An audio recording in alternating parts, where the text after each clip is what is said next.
Assalamualaikum warahmatullahi wabarakatuh. Kami dari kelompok 7 atas nama Alka Inka Kusumawardi, Amelita Ikasari, dan Nanda Ariska akan menyampaikan materi mengenai tanggung jawab sosial perusahaan dalam Islam dengan dosen pembimbing Ibu Noni Afriyanti, ME. Lingkungan organisasi bisnis. Secara luas, lingkungan mencakup semua faktor eksternal yang mempengaruhi individu, perusahaan, dan masyarakat. Selanjutnya, Stoner dan Freeman memberikan pengertian lingkungan organisasi sebagai lingkungan eksternal dan internal yang mempengaruhi baik langsung maupun tidak langsung terhadap organisasi. Lingkungan organisasi tidaklah statis, namun bersifat dinamis dan kompleks. Sedangkan lingkungan perusahaan menurut Basus Swasta adalah keseluruhan dari faktor-faktor eksternal yang mempengaruhi perusahaan baik organisasi maupun kegiatan. Lingkungan bisnis memiliki pengaruh yang kuat terhadap organisasi perusahaan. Terlebih kondisi di saat dunia bisnis sudah tidak terbatas oleh suatu teritorial negara.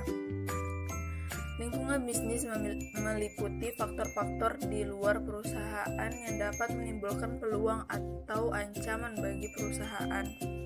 Analisis diartikan sebagai penelusuran peluang atau ancaman sampai ke pangkalnya. Analisis lingkungan diartikan sebagai proses yang digunakan perencana strategi untuk memantau sektor lingkungan dalam menentukan peluang atau ancaman terhadap perusahaan. Adapun lingkungan organisasi bisnis antara lain. 1. Lingkungan internal. Lingkungan internal terdiri dari struktur, budaya, sumber daya. Lingkungan internal perlu dianalisis untuk mengetahui kekuatan dan kelemahan yang ada dalam perusahaan. Struktur adalah bagaimana perusahaan diorganisasikan yang berkenaan dengan komunikasi, wewenang, dan arus kerja. Struktur sering juga disebut rantai perintah dan digambarkan secara grafis dengan menggunakan bagan organisasi. Budaya merupakan pola, keyakinan, pengharapan, dan nilai-nilai yang dibagikan oleh anggota organisasi. Norma-norma organisasi secara khusus memunculkan dan mendefinisikan perilaku yang dapat diterima anggota dari manajemen puncak sampai karyawan operatif. Sedangkan sumber daya adalah aset yang merupakan bahan baku bagi produksi, barang, dan jasa organisasi. Aset ini dapat meliputi keahlian seseorang, kemampuan, dan bakat manajerial, seperti aset keuangan dan fasilitas pabrik dalam wilayah fungsional. Sumber daya perusahaan ini meliputi sumber daya manusia, seperti pengalaman, kemampuan, pengetahuan, keahlian, dan pertimbangan dari seluruh pegawai perusahaan.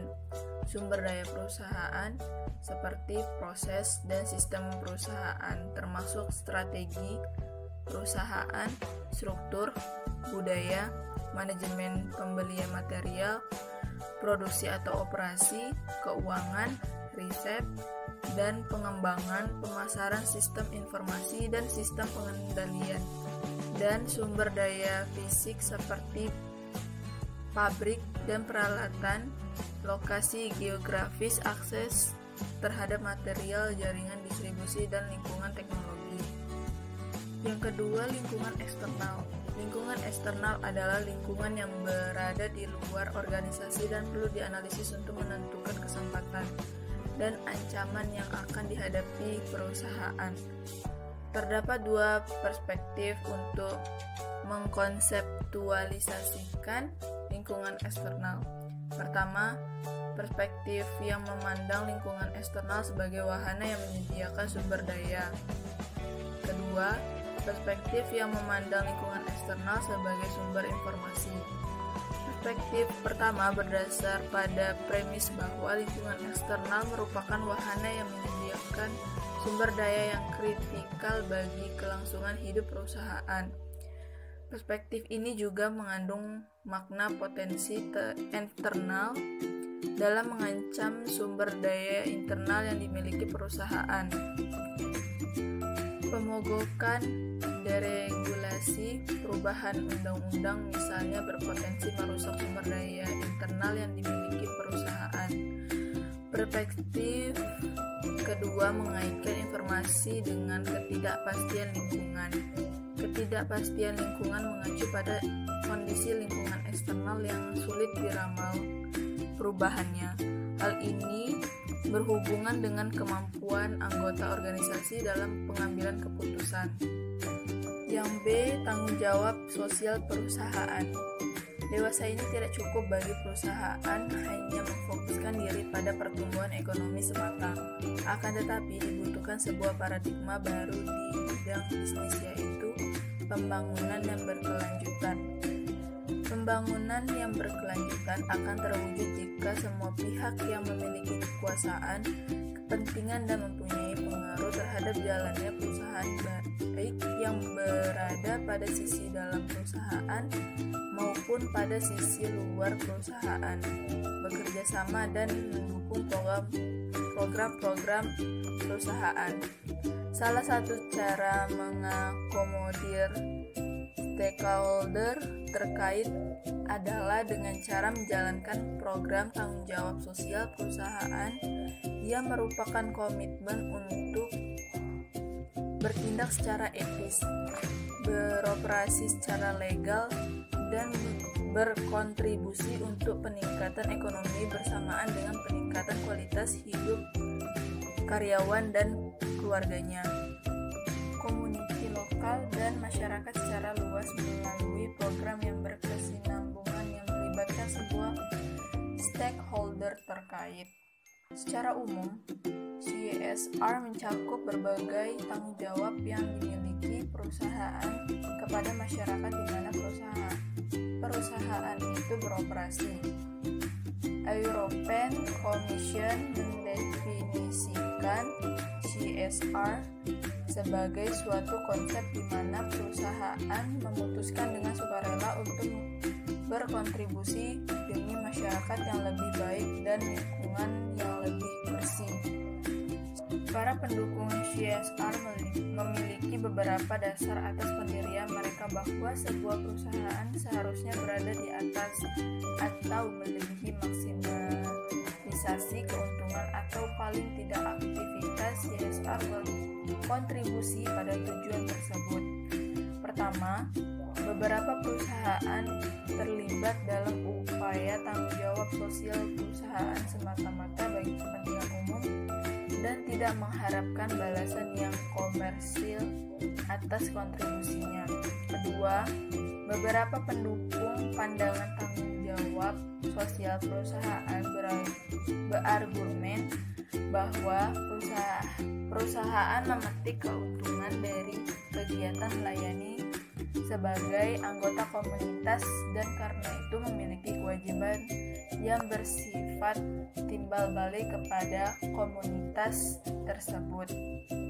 Ketiga, modal kepentingan pribadi yang tercerahkan dari CSR menyatakan bahwa memasukkan tanggung jawab sosial perusahaan ke dalam budaya perusahaan dapat menghasilkan keunggulan pasar yang kompetitif bagi perusahaan yang bersangkutan, sesuatu yang dapat berkontribusi bagi merek perusahaan pada saat ini dan di masa depan. Kepada siapa perusahaan bertanggung jawab? Tanggung jawab sosial bisnis dalam hal ini akan bergantung pada pemegang kepentingan mana yang diprioritaskan. Penetapan prioritas terhadap para pemegang kepentingan seringkali ditentukan misi, praktik, dewan atau kebiasaan perusahaan. Materi selanjutnya yaitu tentang etika dan tanggung jawab sosial. Berbicara mengenai tanggung jawab sosial bisnis adalah berbicara mengenai kepentingan masyarakat yang membatasi atau mengikat perilaku bisnis. Tanggung jawab sosial itu adalah apa yang seharusnya atau semestinya suatu perusahaan lakukan demi kepentingan masyarakat. Setelah memahami hal ini, kita dapat melihat bahwasanya perusahaan-perusahaan memiliki beberapa tipe tanggung jawab sosial yang berbeda-beda. Perusahaan memiliki tanggung jawab sosial untuk mematuhi aturan hukum. Tanggung jawab hukum, baik yang ditetapkan menurut undang-undang maupun yang ditetapkan berdasar kasus-kasus yang dijadikan contoh bagi hukum perdata, itu membentuk batasan-batasan legal terhadap perilaku perusahaan demi kepentingan masyarakat. Nah, hukum itu sendiri adalah salah satu bidang tanggung jawab sosial perusahaan yang tidak dapat diperdebatkan. Jika sebuah bisnis atau perusahaan itu menimbulkan kerugian terhadap seseorang dan kerugian itu sebenarnya dapat dihindari dengan melakukan perawatan yang seharusnya dan perencanaan yang baik, maka baik aturan hukum dan etika akan mengatakan bahwa perusahaan itu harus bertanggung jawab karena melanggar tanggung jawabnya. Di luar tanggung jawab untuk mematuhi aturan hukum, tingkat tanggung jawab kedua memandang bahwa perusahaan memiliki tanggung jawab sosial untuk tidak melanggar hak orang lain. Filantropi perusahaan menjadi kasus paling jelas di mana perusahaan bertanggung jawab untuk berbuat baik. Program donasi perusahaan untuk mendukung proyek masyarakat dalam bidang seni, pendidikan, dan budaya itu adalah contoh yang jelas. Sebagian besar perusahaan itu memiliki yayasan atau kantor amal yang menangani program filantropi semacam ini. Materi selanjutnya yaitu sasaran dari tanggung jawab sosial perusahaan. Yang pertama, menempatkan pelanggan di atas investor. Ini merupakan teori atau pendapat dari John Mackey bahwa satu-satunya tanggung jawab sosial yang dimiliki perusahaan yang diikat oleh aturan hukum itu adalah memaksimalkan keuntungan bagi para pemegang saham. Dilihat dari perspektif investornya, tujuan perusahaan adalah memaksimalkan keuntungan. Tetapi imbas bahkan tujuan bagi pemegang saham yang lainnya seperti bagi para pelanggan, karyawan, pemasok, dan masyarakat, setiap kelompok ini akan mendefinisikan tujuan perusahaan terkait dengan kebutuhan dan keinginannya sendiri. Dan setiap perspektif itu benar dan sah. Perusahaan yang paling sukses adalah yang menempatkan pelanggan pada urutan pertama di atas investor. Dalam perusahaan yang berorientasi pada keuntungan, kebahagiaan pelanggan itu semata-mata hanyalah cara untuk mencapai tujuan, yaitu memaksimalkan keuntungan. Dalam perusahaan yang berorientasi pada pelanggan, itu semata-mata itu hanya mencapai tujuan dan akan dicapai dengan minat, hasrat, dan rasa empati yang lebih besar daripada yang mampu dilakukan oleh perusahaan yang berorientasi pada keuntungan. Yang kedua, membuat filantropi dari kondisi yang carut-marut. Ini menurut Milton Friedman. Kata filantropi itu sendiri bermakna cinta kepada sesama manusia, dalam artian peduli pada kondisi manusia lainnya. Nah, begitu juga dengan filantropi perusahaan, yaitu derma perusahaan untuk kemanusiaan baik di bidang sosial, ekonomi, maupun bidang pendidikan tanpa mengharapkan suatu imbalan dari apa yang telah diberikan. Pemegang saham dapat memberikan sebuah hadiah yang lebih besar dengan sejumlah biaya setelah pajak tertentu jika perusahaan yang memberikan hadiah itu di atas nama sang pemegang saham dibandingkan jika ia memberikan hadiah itu secara langsung. Itu adalah alasan yang bagus untuk menghilangkan pajak perusahaan atau untuk menghilangkan sifat sumbangan perusahaan yang dapat dikurangi dari pajak. Namun itu bukanlah pembenaran atau sumbangan perusahaan. Hal ini merujuk kepada tanggung jawab sosial, bukan finansial atau akuntansi maupun legal. Memaksimalkan keuntungan itu adalah sebuah tujuan dari sudut pandang pribadi. Sedangkan dari sudut pandang sosial, itu merupakan sebuah sistem yang didasarkan atas kepemilikan pribadi, dan pasar bebas itu adalah cara yang kompleks yang memungkinkan orang-orang untuk bekerja sama dalam aktivitas ekonomi mereka tanpa adanya paksaan. Yang ketiga, menempatkan keuntungan pada prioritas pertama. Ini menurut Rogers. Bagi perusahaan, melayani para pelanggannya, melatih dan mempertahankan karyawan, membangun hubungan jangka panjang dengan para pemasoknya, dan menjadi warga yang baik dalam komunitasnya, itu termasuk sejumlah aktivitas filantropis, merupakan bisnis yang baik. Hal ini memaksudkan bahwasanya suatu perusahaan seharusnya menaruh sebuah laba kuartalnya itu pada aktivitas filantropi tanpa melihat konsekuensi jangka panjangnya. Kemudian yang keempat, itu adalah keuntungan adalah sarana bukan tujuan. Ini menurut John Mackey. Nah, menciptakan keuntungan yang besar adalah sarana untuk mencapai tujuan, yaitu memenuhi misi bisnis. Menurut John Mackey, kita tidak dapat mencapai misi ini kecuali kalau kami mendapat keuntungan yang besar. Nah, keuntungan yang besar ini diperlukan untuk memacu pertumbuhan perusahaan. Seperti layaknya manusia yang tidak dapat hidup tanpa makan, begitu pula perusahaan tidak dapat berjalan tanpa adanya keuntungan. Tetapi kebanyakan orang tidak hidup untuk makan, dan begitu pula juga perusahaan tidak dapat berjalan hanya untuk membuat keuntungan. Pembahasan selanjutnya yaitu mengenai etika Islam dalam tanggung jawab sosial organisasi bisnis.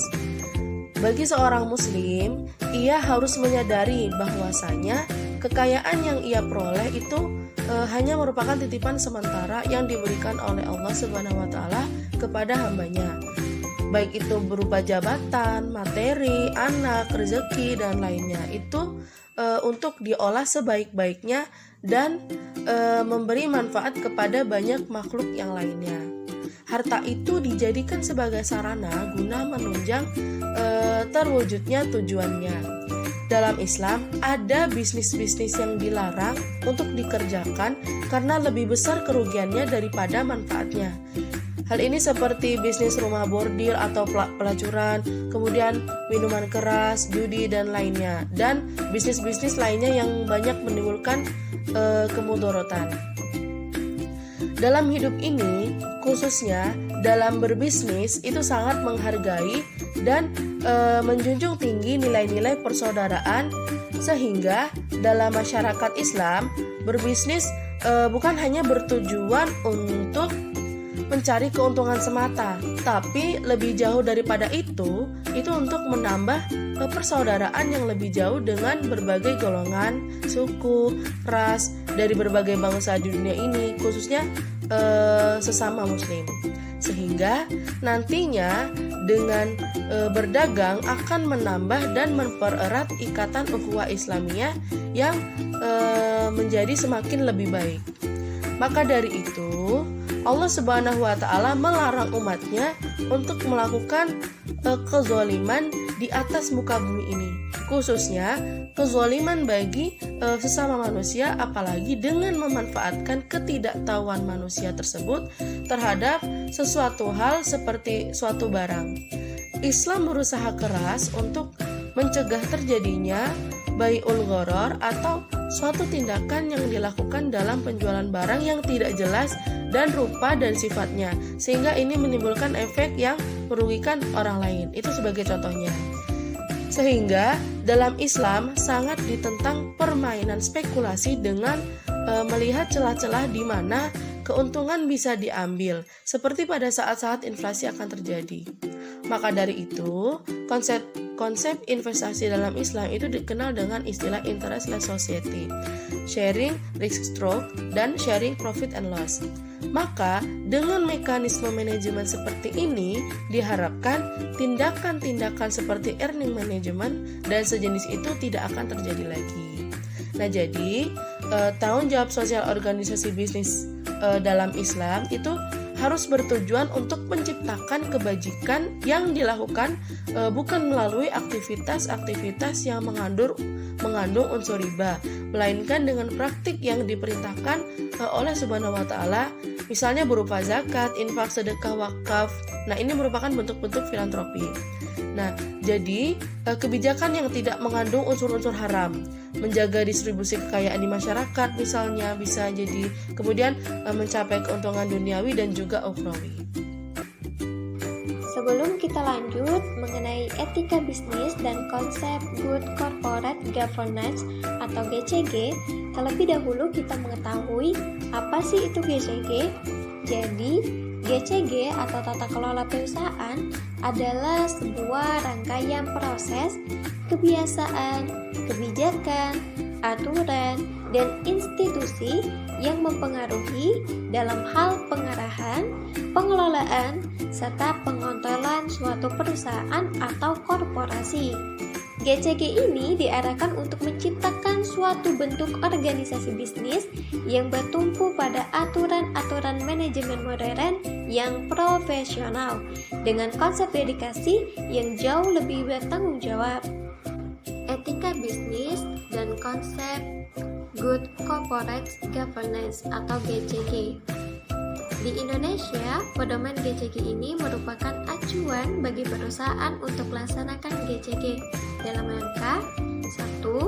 Mendorong tercapainya kesinambungan perusahaan melalui pengelolaan yang didasarkan pada asas transparan, akuntabilitas, responsibilitas, independensi, serta kewajaran dan kesetaraan. Kedua, mendorong pemberdayaan fungsi dan kemandirian masing-masing organ perusahaan, yaitu Dewan Komisaris, Direksi, dan Rapat Umum Pemegang Saham. Ketiga, mendorong pemegang saham, anggota Dewan Komisaris, dan anggota direksi agar dalam membuat keputusan dan menjalankan tindakannya itu dilandasi oleh nilai moral yang tinggi dan kepatuhan terhadap perundang-undangan. Keempat, mendorong timbulnya kesadaran dan tanggung jawab sosial perusahaan terhadap masyarakat dan kelestarian lingkungan terutama di sekitar perusahaan. Kelima, mengoptimalkan nilai perusahaan bagi pemegang saham dengan tetap memperhatikan pemangku kepentingan lainnya. Dan keenam, untuk meningkatkan daya saing perusahaan secara nasional maupun internasional sehingga meningkatkan kepercayaan pasar yang dapat mendorong arus investasi pertumbuhan ekonomi nasional yang berkesinambungan. Namun di samping itu, kita mengalami berbagai permasalahan yang timbul dalam penerapan GCG ini. Yang pertama, di mana pemahaman tentang konsep GCG pada beberapa manajer itu masih kurang. Kedua, sebagian pihak menganggap bahwa konsep GCG ini menjadi penghambat berbagai keputusan perusahaan. Ketiga, di mana aparat penegak hukum itu belum dibekali secara maksimal mengenai konsep pemahaman GCG secara luas. Dan yang keempat, terdapatnya praktik-praktik yang bertentangan dengan konsep GCG. Sekian pemaparan materi dari kelompok kami. Terima kasih. Wassalamualaikum warahmatullahi wabarakatuh.